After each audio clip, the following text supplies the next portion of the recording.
time once again to slip into your camo, grab your bow, and join us out in the field for another episode of the Up North Journal, presented by PSE Archery. The Up North Journal crew is knocked and ready to rock for another exciting adventure. So let's step outside and hit the trail. This episode of the Up North Journal podcast is brought to you by PSE Archery, Buck Baits, Better the Hunt, Rebel 6 Rubs and Seasonings, Easy Cut, Limb Walker Game Calls, Hunter's Blend Coffee, Packer Max, Fourth Arrow Camera Arms, Scent Blocker, Scent Lock, Copper John, and Stanislawski Release Aids. Welcome back to another episode of the Up North Journal podcast, everybody. I'm host Mike Adams, sitting in Cabin North. Danny is social distancing in Cabin South, and Ken Scicluna is social distancing with a little one tonight in Southern Michigan. So, yes, sir. We're going to have some fun. We're going to be talking about a little bit about our turkey season so far, and actually, season ends I think next weekend, if I'm not mistaken. So, before we get started, though, we do want to give a quick shout out to the people who help us, and we want to start off with Hunter's Blend Coffee. Go over to huntersblendcoffee.com. Check out what they've got to offer there, and if you make a purchase, use the UNJ promo code, and you type that in there, and you can save 10% on your order.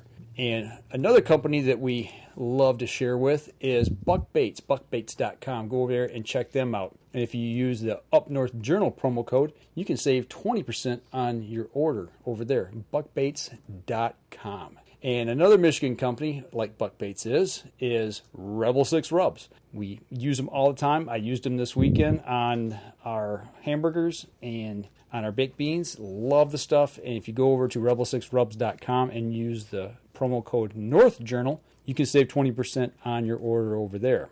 And we recently talked with Slade from Trips for Trade. And if you go to their website, trips4trade.com, if you'd like to share a trip, or swap trips actually, or a vacation of some sort, and do some wheeling and dealing with somebody else, so that way you save yourself a little bit of money, you go over there. Your membership, you can save 20% on that if you use the UpNorth20 promo code. So you can check that out over there as well. You know, we appreciate you guys going over and helping the people who help us. And as of right now, Danny, it looks like it's just you and I right now, because Big Ken just ran. He's chasing kids right now.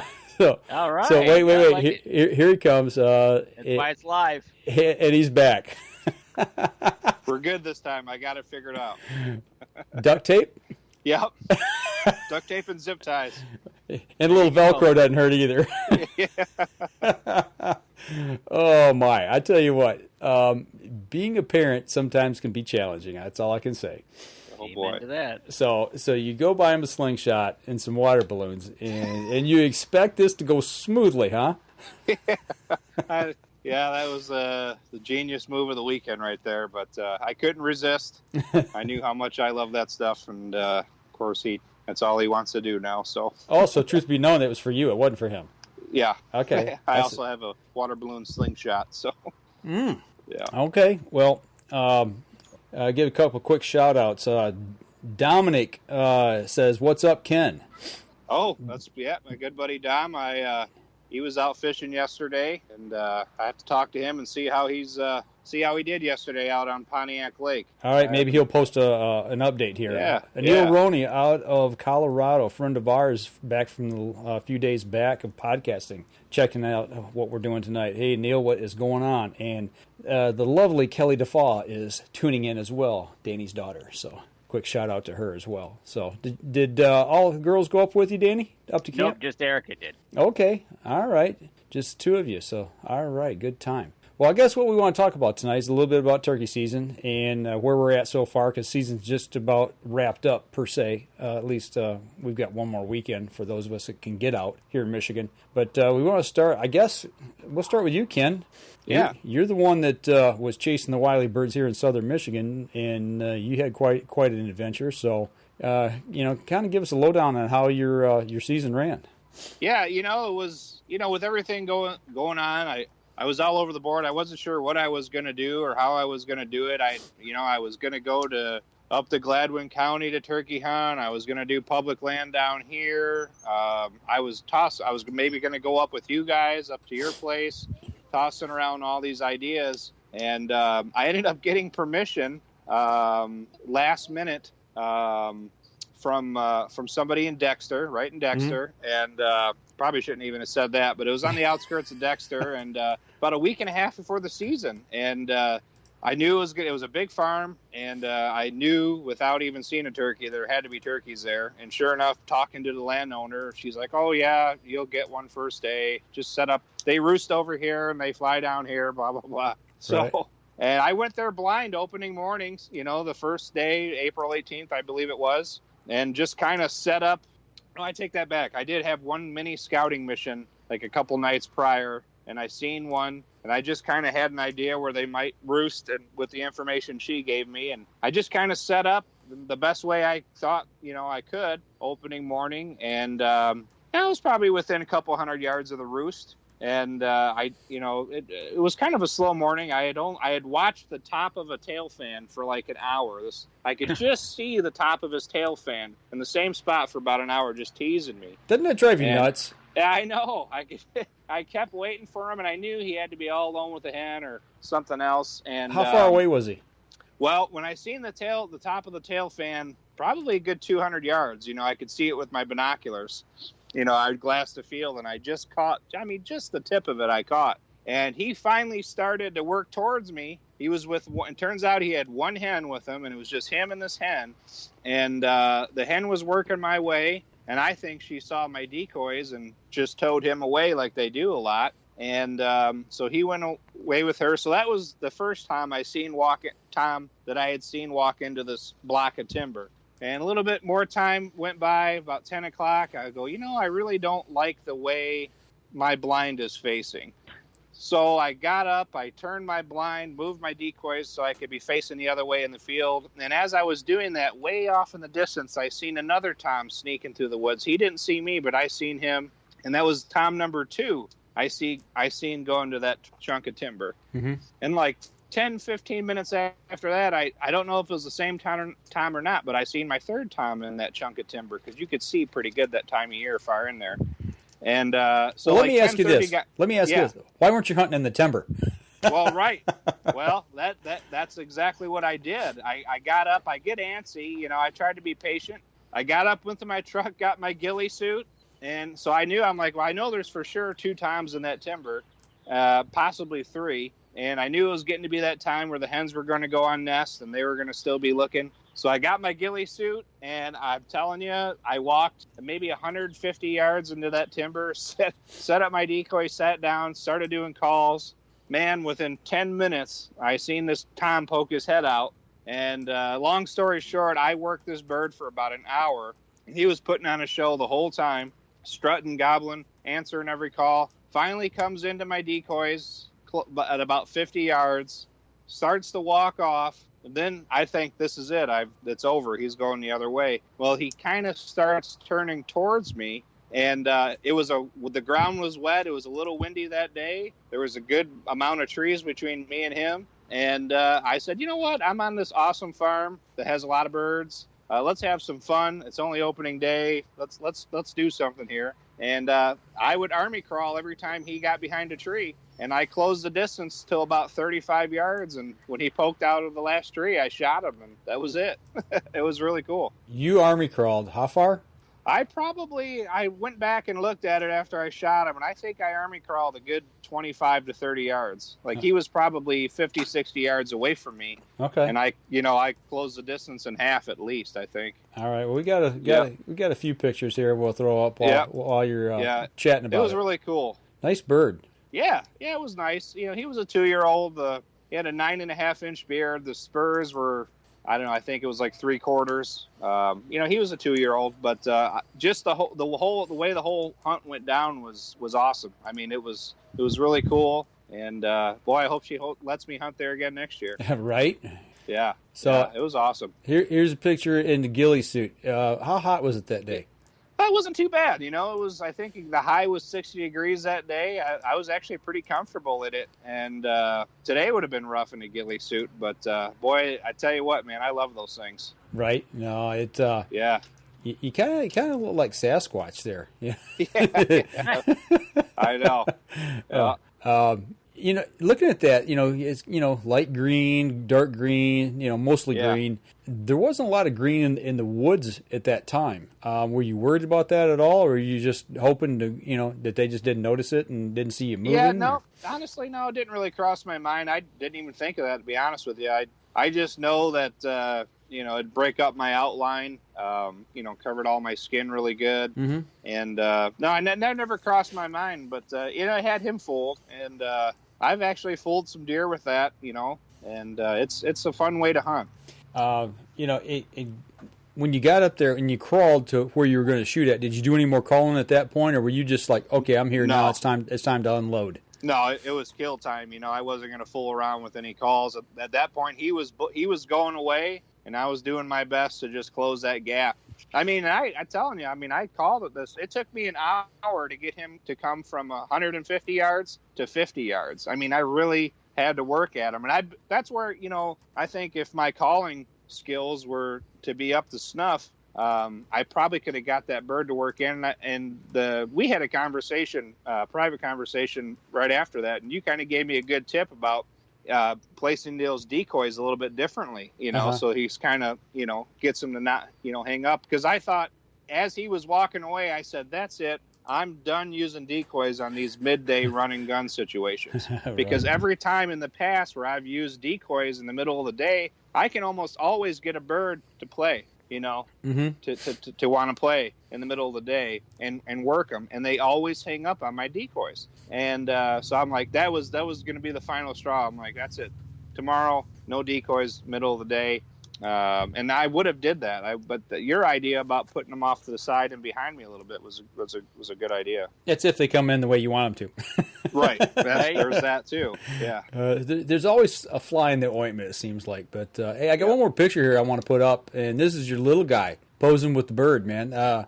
What do you think about this? Well, it was probably the best part of the day for me, because when I had brought that bird home, he was in the living room with my wife, and we have a bay window in the front, and he seen me walking across the window with this thing on my back, and he just shot outside because he knew I was turkey hunting. Dad got a turkey, and he wanted to come back and pet that turkey and look at that, and he was really into it. And that really, really made me happy and gave me some hope that, maybe he is going to be into hunting. And he wanted to look at the head and the feathers, and he kept petting it and asking me questions. And that was the best part of the day for me.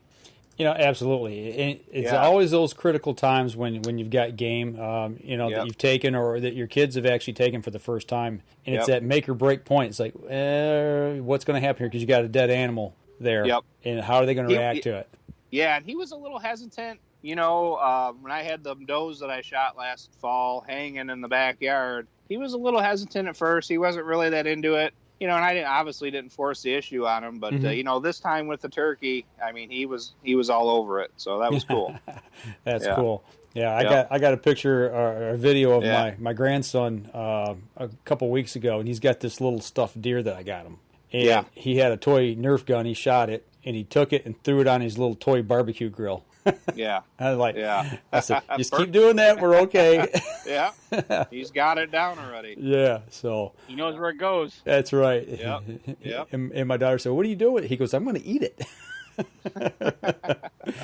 No, that's good, man. Nice bird. Yeah, it was great. Yeah, thank you. It was great. And, man, it's always so bittersweet when them turkey hunts are over, because I wish I could have, hunt more. And I tell you, if it was any other year, if this pandemic wasn't going on, I hate to even bring that up, but I wish I was seriously considering going to another state this year, in Ohio and Indiana, somewhere, maybe even in Iowa, and I think I'm going to do that next year, because I love chasing them, and I love it, and it's always over. Sometimes, not always, but you know what I mean. Once it's over, it's like anticlimactic. You have this buildup of the scouting and everything, and then boom, it's done. Yeah, scouting. What's that, Danny? We didn't do any of that this year. No. Yeah. I tell you what, we'll bump up on our first break here. Let's take our first break, and we come back. We'll kind of wrap that up. Then we'll kind of lead into what Danny and I got into here the last couple of weeks. So we're going to take a step outside. We'll be right back after this.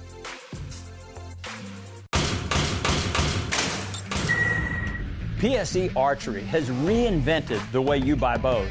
From now on, you can make the most educated decision possible. By basing your bow choice specifically on your shooting needs and goals. All you need to do is ask yourself, what kind of shooter am I? What do I want to achieve? PSE will help find the right category for you. So, what kind of shooter are you? Find out at psearchery.com.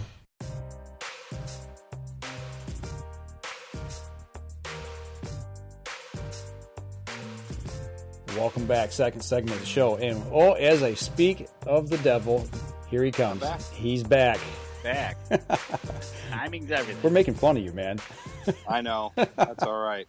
That's okay. I can take it. It's like I told Danny, I said, we put our time in. We know what it's all about.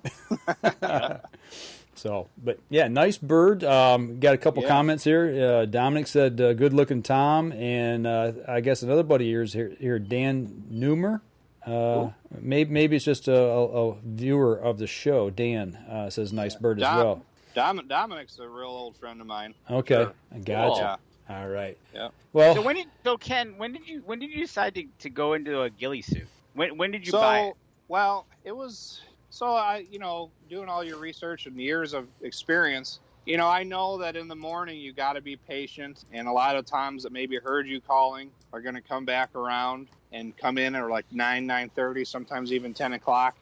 So I knew I had to sit it out till 10 o'clock. In my mind, I was like, all right, let's sit till 11, and then we'll go get the ghillie suit. But I just got a little antsy at about 10:30. I knew, it would have been one thing if I had some good action and there were birds all in the field and things were happening, but it was a pretty dead morning. I mean, I had heard a bunch of gobbling.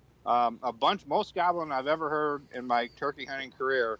But then I just had that one encounter with the bird that had the hen, and it was just a really slow morning. And what I've learned in the past, 7-8 years I've been turkey hunting is, at least for me, sometimes you got to just go out there and make it happen. You got to get aggressive and you got to just make it happen. So at about 10:30, I'm like, and I had seen them times going into that woodlot. So I knew they were in there, or at least somewhere around in there, and I just went for it. Cool. Yeah. That morning, did you hear a lot of gobbling off the roost, or were they tight-lipped? Oh yeah. Okay, so they were active. No. They were. I mean, it sounded like there was 20 of them over there. I mean, it was insane. I never heard anything like it, and it was great. It was so predictable because it had been cold and snowy. We had like a skiff of snow the day before. And it was like the first bright, sunny, warmish morning. And I knew they would be fired up, and I don't know what it is about that does that, but it seems like every time. But I mean, it was just a lot of gobbles. I was pumped. Okay, so there's snow on the ground, so that could have been a week and a half ago. It's 85 degrees right now. But yeah, right. Actually, what was the date when you killed this bird? April 18th. Whatever opening day was. I want. Yeah. Okay, opening day. So it was right there, right off the get-go. Yeah, first 3-4 hours of the season. Yeah, it was great. Yeah, man. Wow, that was over quick for you. Yeah. So I couldn't remember, but while you're doing that, Danny and I are chomping at the bit trying to figure out if we were even going to be able to go hunting. Yeah, it was one of those things. I mean, I didn't know what I was going to do, and I had plans to kind of guide for some buddies who had never, turkey hunted before. And, obviously that was out the window with the social distancing. And so everything was up in the air. Well, that's kind of where Danny and I were. We kept waiting to see what was going to happen, Yeah. Didn't really know if we're going to be able to pull it off. Didn't know if they were going to shut the season down because of all the COVID junk that's going on. Yep. And I don't know, Danny, when did we finally decide? Was it a week or 2 weeks before? We just said week before we're going to go. Yeah, exactly. Hey, Ken, I got a question for you from my brother. He's asking, what do you think of using the ghillie suit for deer hunting? I tell you what, I've used the ghillie suit for deer hunting a couple times, and I've actually had a couple does. I had got some last minute permission to hunt a little area. This was 2-3 years ago. I didn't want to go in there and set up a ground blind. There was no trees. It was just a brush island in the middle of a swamp. That's all I could hunt. And I had literally ran out, bought that ghillie suit the day before, went out the very next day with it, and I had two does, probably an hour apart, come within 10 yards of me before they, I had a good wind in my favor, so they didn't smell me, but they got within 10 yards of me. One, I think, was probably about 5 yards before they even really noticed me. But they pick you out eventually. But I mean, them does got real close. I mean, that's an effective tool. I know the guys from the hunting public use it all the time out west. And so that's kind of what clued me in, like, hey, give it a shot. The thing was only $70. It's not the most well-made one, but so far, I mean, it's worked great for me. Well, that was going to be my next question, was the cost. So you got that. Where did you purchase that? Did you have to go far to get it, or was it a big box store? Or? No, yeah, big box store, or Dick's Sporting Goods, just right here in Green Oak, just 10 minutes up the road. And I'd called ahead and see if they had one, and they had one for fat guys. They had an extra, a 2XL. I mean, it was like it was meant to be. And I bought it, and I really like it. And I plan to do more of that, especially this year. I'm going to be using a crossbow a little bit, and I've got plans for that crossbow and that ghillie suit on public land this year. I'm excited about. Is this like a two-piece suit, like pants and a jacket? Yeah, it's pants, jacket, and then the headpiece. And the headpiece has like a screen, a drop-down screen. I mean, it's a very poor quality ghillie suit. There's much nicer ones out there, but that I'm looking at right now, actually. But yeah, it's a 3-piece thing, and it's hard to walk through. It is. The only downside is you're walking through any kind of brushy stuff. You're constantly getting hung up. There's sticks that get stuck to you. But I like it. I like that style of hunting. That was going to be my next question is, okay, so you army crawled and you had this on. So how long did it take you to pick all the debris out of this thing? Oh yeah, there's still debris in it. I don't think I. That just adds to it, right? When I had put it on, there was debris in it from the the last time I used it. Oh, excuse me. That's good stuff. Just so you know, Mike, Dan Newmer is he's a listener of the show. Okay. But he's also on the BTH staff. Oh, gotcha. From last week. Gotcha. Okay. It's good to put names and faces together. Good deal. Exactly. And a big shout out right now, Tim Cius from Limb Walker Game Calls is watching, and that's what we use here at Up North Journal is Limb Walker. And I wish I could say, Tim, that Danny and I used your calls and killed 2 toms, but it didn't happen. It just didn't happen this year, man. So far, anyway. I still got another weekend. Yep. But well, that's awesome, man. I'm glad you got a bird. Absolutely. You got a nice bird, and you did it in a different way. Yep. So did you cook them up yet, or are you mounting the tail? What are you doing with what are you doing with your bird? Yeah, I saved the beard. I mean, I've got several turkey fans mounted already out here in my shed. I mean, I have the fan still. It wasn't really a trophy bird in my opinion. Everyone's different. That wasn't a trophy. I've shot a lot bigger ones than him, but I'll keep the fantail until it starts to deteriorate a little bit. I didn't preserve it or anything. I kept the beard. I always keep the spurs and the beard, don't matter what. But I actually, I always, whenever I kill a bird, I always turn it into turkey jerky. So I brought it into a place that I like, and they're hopefully I should be getting a call this week sometime to get it back. So I turned it into jerky. There you go. Did you happen to keep the turkey jewels? Do you even know what I'm talking about? Say that again?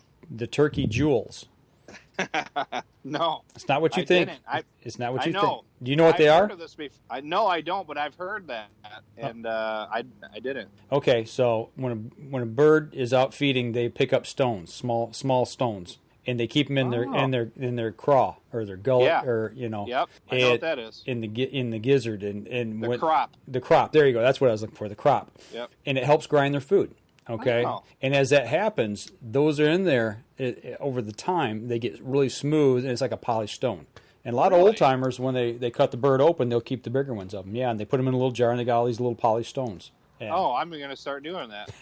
That's cool. Something else to look for. So yeah, absolutely. What about the wing bones? Going to do any wing bone calls? No. I used to save the wings, and I'd put feathers all over the place, because they're such a beautiful animal. Yeah, they are. But I didn't keep any of the wing this year. I always say I'm going to, because to like mimic fly down. Right. One of these years, I want to do that and preserve a wing for that. Gotcha. Yeah, yep. Tim Cia says gizzard stones. That's what they call them down in West Virginia. Gizzard stones. Yeah. Okay. So that's good stuff. But yeah, it's at least one of the guys here in the team got a bird. But no, Danny and I, it wasn't from a lack of trying. Put it that way. Yeah. Once Danny and I decided we were going to go, the first problem was getting a license. There's a lot of stores in the area here due to COVID that they weren't even manning their sporting goods department cash register, so that nobody could run the DNR register. When I found somebody, they told me that it was broke, and then lo and behold, Danny the next day got his at the same place. I won't say what store it was, but yeah, thankfully the local hardware store around here does it. Yeah, I think Danny just jumped behind the cash register there and just did it himself, is what I think happened. I was about ready to. Yeah, he wasn't going to sell it to me. He wasn't going to? Well, no, he was fine. But I was like, but listening to your story, I was going to be like, well, find somebody in this store that knows how to run this machine. Right. So, but I eventually got mine. But yeah, we made our way up north, and we spent 4 days. We hunted 4 days, and we couldn't seal the deal. But it wasn't from a lack of trying. Danny and I spent a lot of time. Danny, go ahead, man. You've been awful quiet. I'm going to let you start telling, and I'll just interject when you're lying. Well, the first thing we did was we got up there on Wednesday night. We left here. We were on the road by 8 o'clock. Up there by 10:30. We got there. It was probably it was still kind of cold. It was one of the coldest night we were there. It progressively got warmer. It was there, cold. But we were able to get up the next morning. And you kind of had a plan where we were kind of going to start and kind of work around the property. But one of the things that I noticed was the quiet. No birds were talking. No nothing. It all was 4 days. Yeah, exactly. It ended up being all 4 days exactly. And you're like, well, come on now. You can talk a little bit so we have an idea of where to go here. Mm-hmm. Because truthfully, we didn't know. And you said, hey, let's go over here. And I said, okay, we'll go to the first blind. And, yep, we needed our coffee, that's for sure. I see the picture there finally coming through. But it was cold, man. It was. That's why we needed the coffee. It was like, so we got in the hunting shack. Turn the heater on. And the heater was on. And it wasn't but 40 minutes later, you heard them out your backside window, that I was facing. And there was 5 birds there. Well, okay. So Danny and I are trying to social distance, and we're in a big box blind, raised platform box blind. Had some stairs up to it. We're off the ground just a little bit, and I'm like, okay, you look over these 2 windows here over my shoulder, and I'm going to look over your shoulder out of those 2 windows, and that way we can kind of cover 360. I think he fell asleep because I got the windows open, and I'm kind of leaned back, and I hear something like it's walking, scratching, and I'm like, man, that sounds like birds. And and I kind of leaned back over, look behind me, crane my neck like one of these deals here, and all of a sudden I looked down and I was like, "Dude, there's birds right there." And he's like, "Where?" I'm like, "Right there." He gets up and looks and like looking straight down. They're like right under the blind, walking by the blind. So yeah, they snuck in on us quiet. But you're right, Danny. They were all those days. They were quiet. They were all quiet and everything, and it would have been nice. I mean, because the mornings were perfect. The moon was out. It was bluebird sky. It was like you would think you'd hear a gobble. Finally, it was Saturday morning, I think, when we were out in the blind, that we finally heard one start to talk. Yeah. And he was gobbling, and we're like, oh, he's way over there. Yeah, you knew exactly where he was. Thursday was silent. Friday was silent. Yep. And we heard our first gobble on Saturday morning. And it was late in the morning, too. It wasn't right off the bat either. It was probably 2 hours into the hunt. He was already on the ground when we heard those gobbles. Right, exactly. But kind of the overall plan was to hunt from kind of south to north of the property and kind of move along during the day to find out, because we didn't know where these birds were going to be. Right. Friday, which was kind of one of the nicer days and kind of a warmer day, evening we did manage to catch a hen and a tom in a field, but the tom didn't have no beard. Yeah. And I tell you what, hang on to that thought. Let's take our break. We'll come back and we'll pick it up there. Okay, we'll run up here on a break. So we're gonna step outside. We'll continue the story right after this. PSE Archery has always dominated the speed category. Now, the most revolutionary cam system ever to hit the market has perfected the shooting experience. Introducing PSE's Evolve Cam System, featuring extremely high let-off capabilities and the smoothest draw cycle in history. No other cam system has ever delivered this level of total comfort and total control. Experience PSE. Experience performance. Welcome back, third segment. talking about our turkey season wrap up, and Danny, before we get into that Friday, I wanted to step back just a little bit, and everybody's probably thinking, well, you saw 5 birds, why didn't you shoot? Because 3 of them, there was 2 hens and 3 jakes, so we just let them go. I mean, really, you and I could have tagged out, because that was your goal. You said, I want to be tagged out within the first hour, that way we can sit back and fish the next 3 days. It almost came true. It almost did, because if we just shot jakes, but at our place we don't shoot jakes. So right, exactly. So when you're at a club or on private land, there's rules to follow, and that's one of them. So it's no big deal. Right. But after that, it started progressively getting warmer. Well, and then I want to step after that morning hunt. I got to give you some credit here because we had some great breakfast. Danny is an excellent cook. I got to say this. That he took care of me at camp. All 4 mornings we had breakfast. That's a beauty. I mean, you look at the size of that omelet, and that's after I dived into it. That thing was, how many eggs did you use per omelet? We had 3 egg omelets, and it dwindled when we started running out of eggs. So the omelets were 3s. I'm telling you what. After eating, is that the venison sausage one? Yeah, that was the first morning one. Yeah. Oh, that sounds great. Yeah. So that was venison sausage that I homemade using a local mix here by the butcher company for breakfast sausage. And I just made. I got to take care of my host Mike here, so I made him a great breakfast, nice omelet, and the next morning was a ham and cheese omelet. I'm telling you, Ken, you missed it, man. I know. I was just thinking, man, these guys do camp like I like to do camp. I had the Hunter's Blend going. I made the coffee. He did the breakfast, and that's one of the great things about camp. For me, having good food is always part of it. It is. It makes it. It really does. And I had to waddle to the north end of the property after that. But where we were hunting, Danny, what were we? Probably 400 yards away from camp. That first set. Oh, the first set, yeah, we were right there by camp. It was probably a 400 yard out to that blind which ended up being the hot field of the property. Really did. And then Danny mentioned that we eat breakfast and then we took off and we hunted our way to the north end of the property, which from where we were at was probably a good mile and a quarter walk. Yeah. That's what I was going to ask. Did you guys do like run and gun stuff middle of the day where you were out, snooping around? Yeah, that morning we sat in that blind, and then after that we sat out and run and gunned up until the very last set of the day. Which was another box blind. It was on a pinch point between 2 fields, and we were watching the 2 field edges. But like Danny said, we had a tom come in with a hen, and he's like, those 2 hens. And I'm like, no. I said, I think that's a tom, and it had the head coloring, but there's no beard. And I said, remember, our camp manager told us that there was 2 toms in that area that had beard rot, and it's mineral deficiency in their diet. And I forget I think he said it's.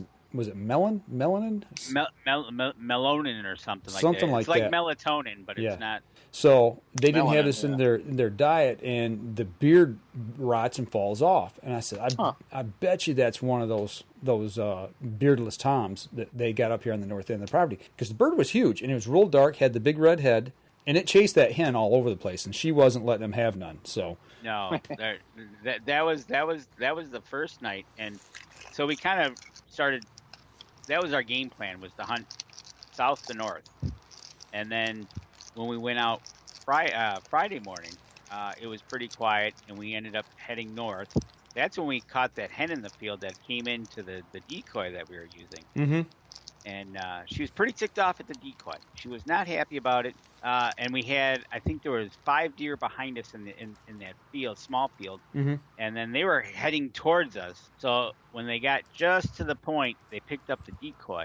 And she had already come down past the decoy to them and walked into where they were feeding. So she wasn't happy with the decoy. Didn't pay attention to her. No, she was not happy at all. Actually, I'm trying to find it. I got that video here. I think I can probably find that real quick here. Yeah, and that's one thing. It's like, but up until right now, Friday afternoon. Actually, Friday was when we saw the tom, but still no gobbling, no nothing. It was dead silence for 2 days, and the weather wasn't bad. It was nice. So we were hoping, and so what we did in the evenings is we turned her. We kind of let the field play out, and then we started heading back because it was about a mile and a quarter walk. Mm-hmm. And what we were trying to do is listening to see if they were roosting, where we could find where they were roosting. Didn't hear a thing. So by the time we got back, it was like, okay, start the game plan over again tomorrow. So that's what we did until Saturday morning when we started hearing the gobbles. It was like, okay, now we have something to mess with. Okay, so, I got the video, the second part of the video, right when she got up to the decoy here, and she walked up. Or no, I take it back. This is the walk-in. You can see her on the edge of the field. I don't know if I can turn this up while we're talking. We can't hear it, but maybe our listeners can hear. But you can hear her coming in, and it's one of those things that she was not happy about that decoy. No, decoy she wasn't. did its job. You know, it didn't. She was concerned about it, but she wasn't like overly concerned. And once she started getting closer, she just started like yep, like she was ticked off, and kept coming closer and closer and closer. And finally, she kind of stood there and looked at it, and then walked by it. You know, I really thought the decoy was going to spook her out of there. But, you know, and Ken, what I was hoping is once she started yelping at it, I'm like, this is perfect. Get her mad, get her vocal, and call a tom in. That was my hope. What I like to do in those situations is that I try to mimic whatever her call is, and that really gets them mad. You start mimicking them like that. I've noticed, I've done that a handful of times where I'll try to do the exact same call she's doing, and that really gets them fired up, and then they hang around a little bit longer. Oh, and Tim Cia says he's never seen a porcupine, and that was I got the porcupine video because I popped that up by mistake first here. So we'll wait. Now I'll show that here in just a minute. But go ahead, Danny. Yeah, and so you're right, Ken. One thing you can mess with a hen, and it's kind of fun to do. Is you start or you don't mimic her, you cut her off, and she gets mad about it. And Mike and I have both done this, and he taught me this, how to do this. He did it with my first bird, matter of fact. But you get them nice and mad, you would think, well, what we were hoping was, with all that talking, that a tom would show up. But not going to happen. Nope, not this day. It didn't. It, for whatever reason, she was just a lone hen out there by herself, and she came strutting on through there, and that was kind of the end of it. But I'm trying to see. This might be that's the end of the video there, so we'll cut back to us here. But you know, that's hunting, man. We hunted hard 3 of those days, just like this, and we did the same thing in the morning, started at the south end, come back, have breakfast, and we didn't hunt the second morning, Danny. I think if I remember right, wasn't it raining Friday morning? Maybe that's when it was. I know there was one morning we woke up and there was a big green blob above us on the radar. Yeah, and we stayed in until we got about 10 o'clock, had breakfast, and we were out the door by 11. But we were back on the field probably by, I would say, 11, 12 o'clock every day, and we hunted till 8 o'clock at night, you know, until last shooting light, you know, which was like 8:15, 8:20. It kept progressing through the days, but for the most part, I mean, we were hunting from daylight to dark, and the birds just were not vocal, you know, and that's why I when that hen come through and being so vocal, I'm like, man, we finally got a bird to talk. And, I know, right? You know, it's like, keep her talking, man. Let her go. I hope she stands there and just keeps going. But now, did you guys ever consider? I mean, have you ever hunted the public up there? Like run around? No, we've had birds around us, and we, kind of figured them out and knew what was going to happen, and we just stayed put. Did you know where they were roosted? Did you ever figure that out? No, and that was the thing. Is the evening. Saturday morning, we got the report from the manager that he saw the tom in the field and he could hear them gobbling. Sunday morning, as we heard them, where they were kind of roosting, it was kind of getting a general consensus idea of, okay, they're to the east. Mm-hmm. So that was the last morning when we set up. But that Saturday morning, that third morning when we got up, we kind of knew. Like I said, we're trying to pattern. It's hard to pattern birds when they're not talking. Yeah, and you don't. You know, we seen them on the south end and we seen them on the far north end. So it's like that was really the only 2 places we saw birds. And normally, right in the middle, in between, is where years past I've always seen birds, and there's a high transition area. Matter of fact, we saw where they were dusting. You know, right in the middle. Yeah. And we set up in the middle of the day and tried to cut them off and be there when they would come into dust. And there was obviously no fresh tracks. They weren't going through there when we were there. Don't know if it was because of a big weather change, because it was cold and all of a sudden it warmed up real quick. We just don't know. Don't know. Yeah. There was no coyote tracks in the area to speak of. We didn't see a fresh coyote track until the last morning. Or maybe it was the last evening that we hunted. I think that was Saturday evening. But and we did a lot of walking in a lot of different places, and there was just no activity. Wasn't happening. No, they were at the north and they were at the south. It was separated by about 1.5 miles between the two flocks. You guys going to try to get back out this weekend? I'm heading back up. I think Friday after I get out of work. I'm taking my grandson. Shotgun's going with me. My plan is hopefully he will feel like getting up and setting in a box blind, because I'm not going to pack camo and all kinds of stuff. It's supposed to be extremely warm. I just want to get him up in a blind and be able to see some game, but I don't know if I can get him up early or not. If he gets up early, we'll go set, and if not, I'll do an evening hunt and just hope for the best. I'm not going to put a lot of pressure on myself to try to seal the deal at that point. So no, for sure. But I tell you what, we're kind of close to a break here. Why don't we take a break and we save the rest of our time, and we'll come back and we'll finish up, because I want to call this video back up because Tim Cias mentioned about the porcupine. And then I can tell you about my up north experience. There you go. All right, we're going to step outside. We'll take our last break. We'll be right back after this.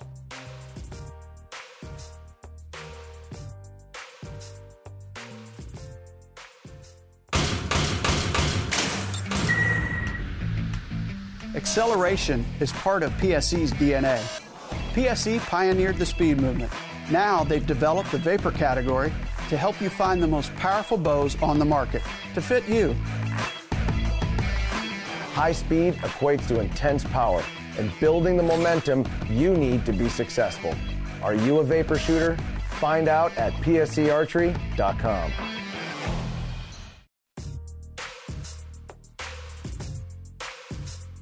Last segment of the show. I want to bounce back to what Tim Cias had said. I got the Mr. Porcupine video. Yep, just for Tim. Here's the porcupine, and he's just kind of walking through. Opa-dope. He's looping through, right man. Down the middle of the field in broad daylight. He did. Yep. And I tried to get you to wrestle him, but you didn't want anything to do with it. No, I was not wrestling a porcupine.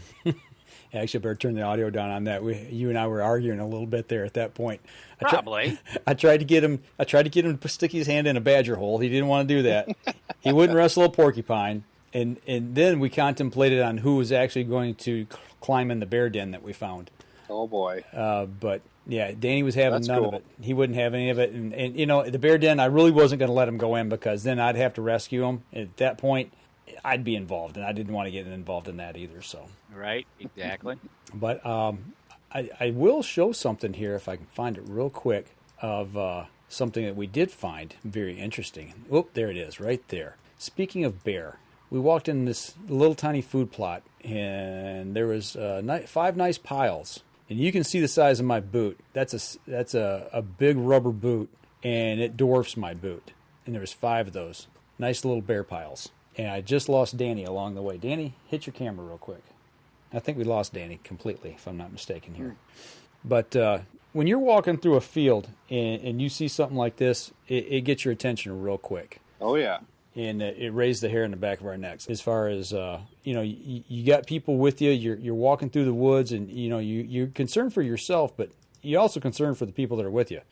Yeah. And we do have some big bear, around the area. So you gonna bear hunt this year? No, we're gonna pass just because of what's the point. Well, just because of what's going on with COVID right now. Yeah, we don't know what's going to happen with our licensing system here. We don't, if there's a second wave of this, it could possibly come back. And if it does, are they going to shut hunting seasons down? I mean, I don't even want to think about it. Right, especially deer season. That's what has been on my mind. So, I don't want to say yes and put my points in, burn my points. I mean, I've got 14, so I've been waiting for 14 years. So we're just going to wait and ride this thing out, and then we'll see what happens. Yeah, probably a good call. But that's where we're at with that. Good call. Well, I don't see Danny chiming back in. And Tim C.S. asks, are the bears in our area aggressive? No, not normally. But I don't ever want to come between a bear, a sow and her cubs. That's the one what thing I always worry about. Well, you being up where you hunt in the UP, I think you got to deal with that quite a bit. Well, yeah, I'll tell you, I'll admit it. There have been several times when I'm up in the UP, especially like when I've been checking out some 2 or 3 year old clear cuts where it's getting kind of brushy. Mm-hmm. It's maybe June or July. I've been up there, doing a little deer scouting. Mm-hmm. And I'm thinking to myself, what if? What if? It's one thing in the fall when you're baiting them and they're more, you got them on a pattern, they're coming in to the bait at dark. But it's like you're stumbling around in a 3 year old clear cut in the middle of the Upper Peninsula. I mean, who knows? I mean, you never know, and I've actually got so weirded out by it. I've turned around and just left, because I've psyched myself up so bad about, man, what if I get, come across a bear here, Right. Absolutely. It's dangerous up there. All right. Well, you are now in UNJ Cabin South. I actually made the switch over, so you're. All right. We're just going to double box this the rest of the way because Danny, if you're listening, which I know you are, my Skype computer is on a massive reboot, and all of a sudden it's forced an update and crashed the system. So with that being said, we're just going to have to ride this out just between the two of us here. But getting back to the turkey hunting, after we saw the bear scat, it gets your dander up a little bit, but we still did our thing and made our way along. A couple of things I want to kind of cover here as we go finish up here. I want to show a couple other pictures that we had. Something that we used quite a bit here was our easy cut pruners. This is a ground set that we did, and we did this several times. We would just get up next to some small trees or some brush, and we'd start pruning around, and we'd build stuff up in front of us for a set. And you can see the decoy out in front of the pruners there. But I tell you what, if you guys don't have a set of these things, you really need to get one of these in your hand and make sure you got them when you're turkey hunting, as well as even during deer season. They slip right in your pack and lightweight, and it's just something that we run with. And we wouldn't be where we were out in the field without our limb walker game calls as well. So showing a picture of those there, we make sure we run with their pot calls out in the field quite extensively. So I want to say a big thank you to Tim Cias, who's actually sitting watching the show tonight. And a couple of our sets here. There's Danny sitting up against a tree. He's sitting behind some brush, and me hanging out there with him, and just chilling out in the woods. And that's one thing is you alluded to. It's not always about the kill. Just getting out, having fun, having breakfast, that camaraderie of camp, all those types of things that. Who you're with is just as important, Absolutely, and that's all part of it. And one of these days you'll be rocking along with the little man. But here's a picture I wanted to show real quick. And if you guys remember, I bought my early season scentlock suit last year, and I got the Bottomlands camo pattern. And if you look at this pattern up against this tree here, that it really, to me, I think it does a nice job blending in. It really matches the pattern of some of the trees that we have up there in the deep woods up north. And that was one of the reasons I got that suit. Is for my early favorite season. Pattern. Yeah, bow, for bow season.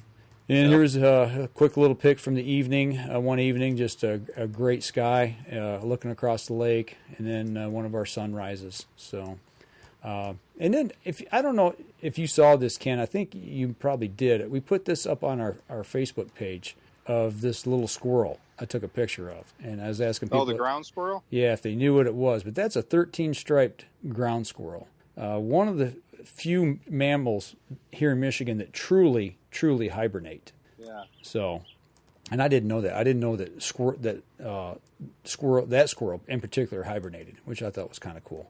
But you'd think a bear would, but bears don't truly hibernate all winter long. So, which I didn't know. So no, I actually learned something from that post. I didn't even know anything about a ground squirrel or anything. It just looked like a chipmunk to me.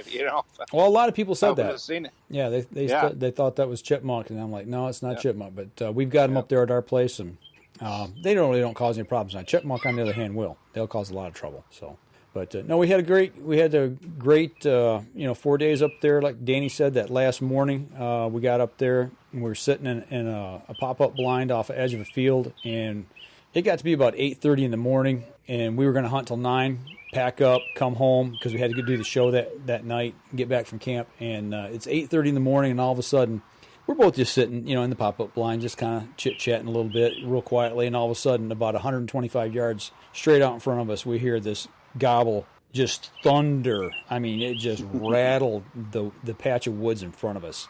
And my eyes got big and his got big, we're like, okay, it's game there we on. Go. Yeah. Yep, at that point. So, I called, he responded, waited, give another soft call, he responded, waited a little more, called one more time, and when he responded, he was further away from us. And I'm like, I looked at him and go, running gun? He's like, absolutely. So we got out and we started chasing. Yeah, we got it. We started chasing, and we got to the edge of a clearing where we thought he was at. and didn't see anything. Started looking hard. We saw a couple hens making their way through some tall grass. And as I'm scanning, I can see way down a lane. And I thought I saw some movement, so we scooted down the lane, got a better viewpoint, saw another hen. And then as I looked to the left, out into the edge of the field, there he was, about 400 yards away. And that's about the way our hunt ended right there. You know, it's like, well, we can make a push, but there's no way we're going to close the distance. He's chasing a hen. He's henned up, and, you know, we just called it and packed up and headed home. So that was the end of it. But we'll see what happens, and maybe we can get back out this weekend, you know, hope for the best. Absolutely. Well, doggone, guys, I'm really sorry that we lost Danny. My computer is still rebooting, so, I mean, if we had an opportunity, I'd like to hear how his weekend went up in the UP this weekend, you know, but we'll see if we can get him back on here in just a moment, but I think it's going to take a while. It's doing its thing. We got just a few minutes left here.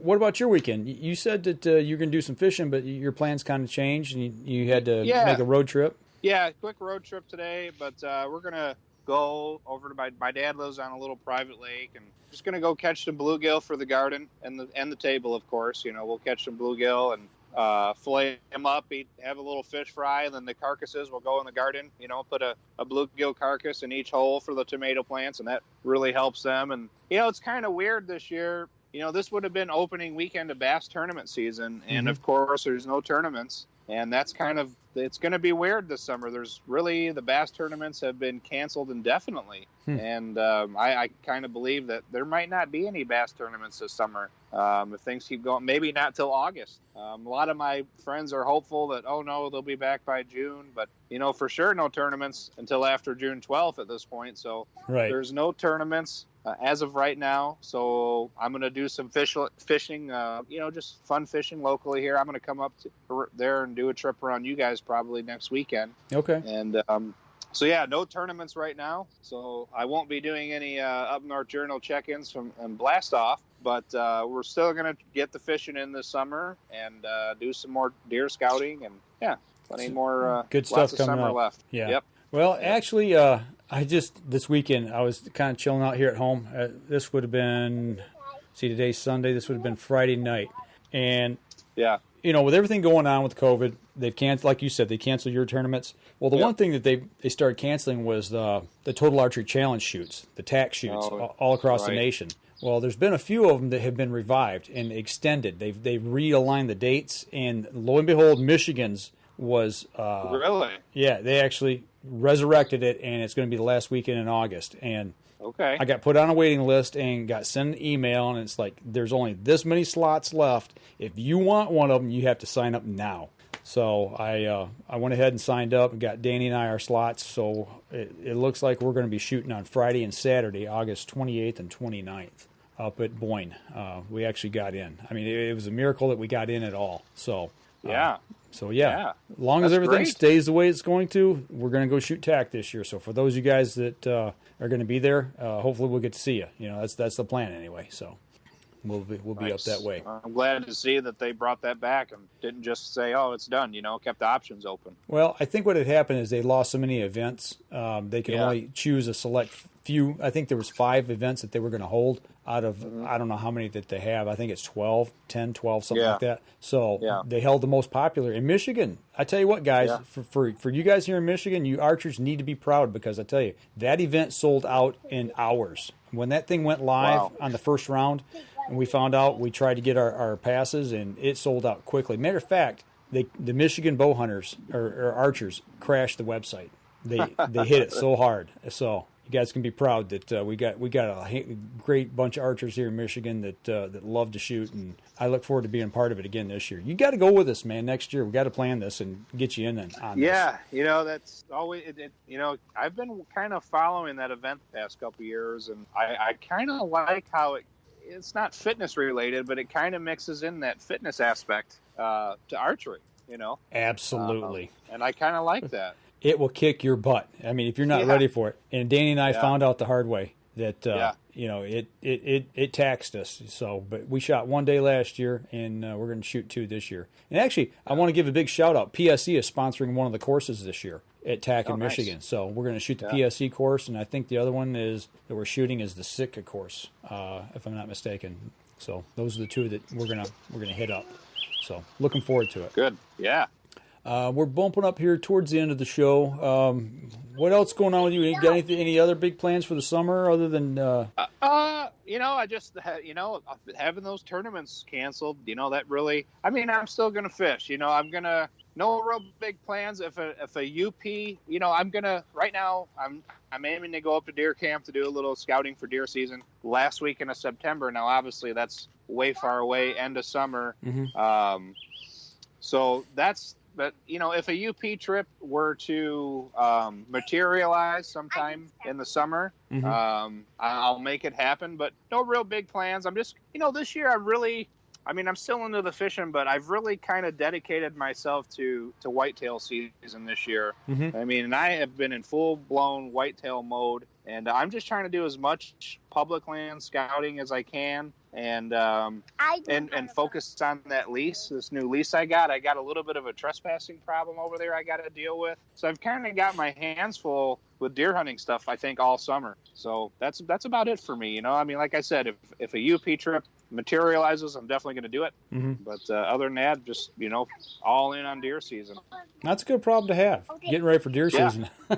I'm hoping to get down to the lease in Indiana, too. That's my big thing right now is just trying to find some time to get down one time before season at least, and check it out. Yeah, and I need to pick your brain a little bit, too. I might need to see what we can do because the lease I'm on, the lady that owns it has some, I don't know what, for whatever reason, she's not going to have it farmed this year. And I was expecting it to be corn. Okay. But she told me I can grow a food plot.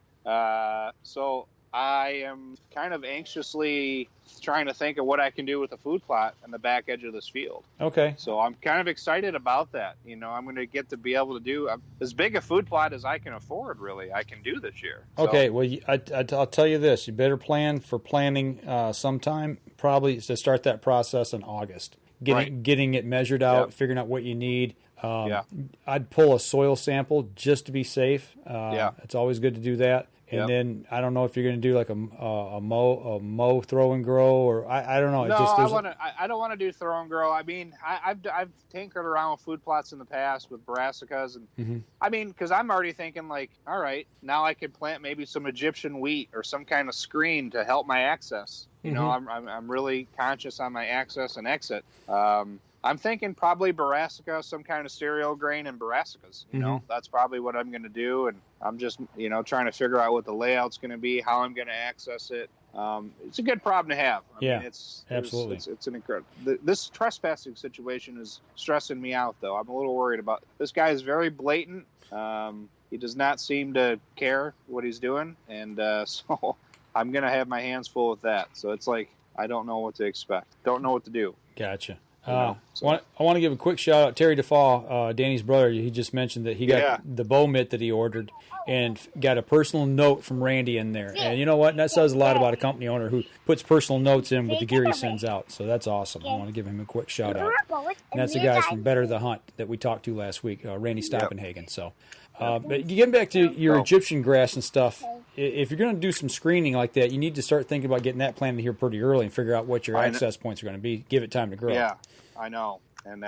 I know. And I just found all this out like a week ago. Okay. That she wasn't going to grow it. So I'm kind of been scrambling. I was talking to a buddy the other night. I mean, if I don't get it in, that's fine. I'll just access it the way I was planning on. Because it's going to be, I don't know. Part of me says just leave it alone and don't do anything. And just hunt it how it would be in its natural state. And don't even fool around with the food plots. I feel like I might be overcomplicating it. Yeah, too, yeah, especially since it's a new piece of ground. Give it a year, hunt it. That's the first season, and see where you stand. Yeah, and, so it's tough. It's a good problem to have. There you go. All right. Well, I'll tell you what. We're bumping up here towards the end of the show. I apologize for losing Danny. Computers, man. I tell you what, we've got hammered last week. We had a connection issue out in Idaho, but he resurrected his system, got it back on the air with it. So that but tonight we just couldn't do it. This computer's still rebooting. It's doing a long version update, so we'll just have to get that done ahead of time next time. Fire these computers up, but we were running a little late today. So I tell you what, we're going to wrap up the podcast portion of the show here for you folks. Go to our social media pages. Give us a like, give us a follow. Go over, if you're listening to the show off of iTunes, stop into iTunes and give us a review there if you would, please. That would help us out as well. Yeah, that's huge. It really makes a difference in getting our show brought up on the ladder there where other people can find it. And as always, feel free to share the show. We love that. So, and go over and support the people who support us, the ones we mentioned at the beginning of the show. Check them out and save yourself some money if you're so inclined to shop with the people who help us out. So that'll do it for us on the podcast, folks. This week, we'll be back again next week. We got plans to talk to a gentleman about some walleye fishing here up in Lake Michigan, somewhere up near the UP and Wisconsin. Yeah. So stay tuned for that. Y'all take care. We'll be back again next week. This episode was brought to you by PSE Archery, Buck Bait, Better the Hunt, Rebel 6 Rubs and Seasonings, Easy Cut, Lim Walker Game Calls, Hunter's Plain Coffee, Packer Max, Fourth Arrow Camera Arms, Scent Blocker, Scent Lock, Copper John, and Stanislawski Release Aids. Thanks for listening, and join us again here next week. Until then, remember, as we always like to say, if you're out on the water or in the woods, shoot straight and be safe until next week on the Up North Journal.